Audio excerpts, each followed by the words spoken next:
Matapos ngang pumalo sa 20 million ang followers ni Catherine Bernardo sa Instagram last week ay muling napag-usapan sa online world kung sino-sino sa local celebrities ang nagre-reyna sa social media.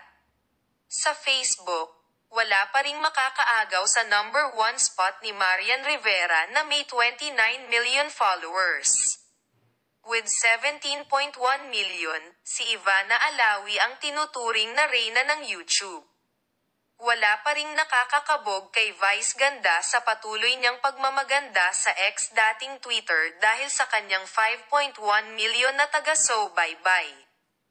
Nangunguna pa rin ang TikTok superstar na si Niana Guerrero na bawat indak at kembot ay humahamig ng milyon-milyon views kaya naman hindi katak-katak ang umabot na sa 41.6 million na ang nakaabang sa bawat post niya sa nasabing social media app.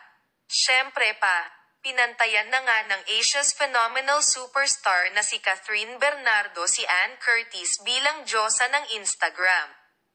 Nagse-share sina Catherine Bernardo at Ann Curtis sa number 1 spot sa Instagram na may parehong 20 million followers.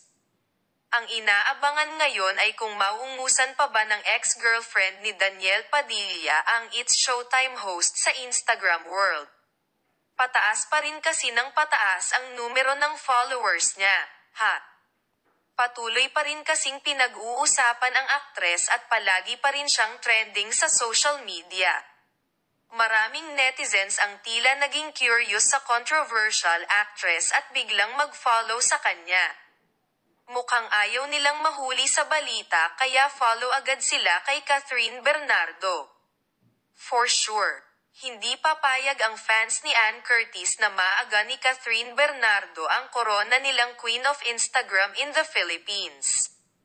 At dahil sa kanila ay lalong umiingay ang online world, Kabugan nga sila sa pagiging mga reyna sa iba't ibang social media app.